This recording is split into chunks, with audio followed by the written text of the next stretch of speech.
Okay, let's have a look at question 73 from chapter 12. In this question, we're asked to calculate a vapor pressure of a solution with glycerin and water at a certain temperature. We're given a vapor pressure of pure water. Okay, so let's start writing some of this down here. So we got mass of glycerin is 24.5 grams. Let's see. Volume of water is 135 milliliters. Okay, let's see. Temperature is 30 degrees. I don't think we're going to need that. We'll come back for it if we do. Vapor pressure of water at this temperature is 31.8 torr. And we're given a couple assumptions. Also, yeah, those are important assumptions too. And we're given a density of 1 gram per milliliter of water, which we're definitely going to need for the calculations here. All right, 1 gram per milliliter. Okay, so a quick note on the assumptions that were given. The first is that glycerin is non-volatile. So what that means is that this, we have this vat here of the solution with all these different H2O molecules and a couple 24.5 grams worth specifically of glycerin molecules, right? And what this is telling us is that if glycerin is not volatile means it does not it's not present in the vapor phase. So that means that everything up in the vapor phase is just more water molecules, which means that the vapor pressure of water in this case is equal to the total pressure above the solution. So we don't have to factor in a contribution from glycerin, which is good. What we will have to account for are the intermolecular forces between the water molecules and the glycerin molecules.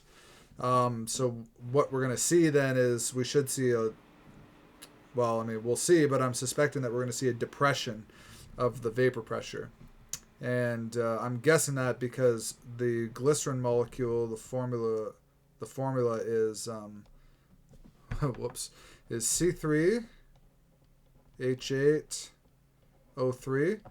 It's a lot of hydrogens for all the water molecules to bind on, and it's a lot of oxygens here to bind on the water molecules as well. So I think there's going to be an affinity between these things, and there's going to be a depression with the solution. So we'd see if we plotted a straight Raoult's curve like that, we're going to see something like that.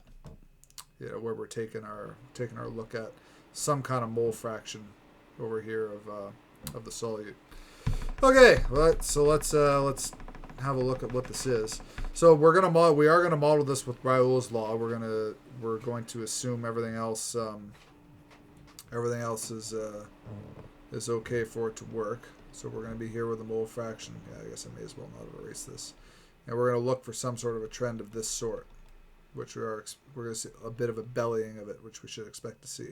Possibly, however, I've got the thing backwards and it goes up like that. Maybe the glycerin repels the water and forces more of it into the vapor phase, but my money's on the former. So let's have a look and see if I've made a good wager here. All right, we're gonna find this by this formula here. So the pressure that we're looking for, so I should have put a pure water over top of that. It's going to be the mole fraction, right, of water times the pressure of pure water at the same temperature, right? So we've got to find a mole fraction of this. So we're going to do that with, we can calculate moles straight from the mass and the formula weight of this beast here. We can get our moles from multiplying the volume by the density, right? So we have 135 grams essentially. Right, we don't even need to do that calculation. It's 1-to-1 here, right? So 135 grams. We'll get our moles from that the same way. Okay, so let's make this happen.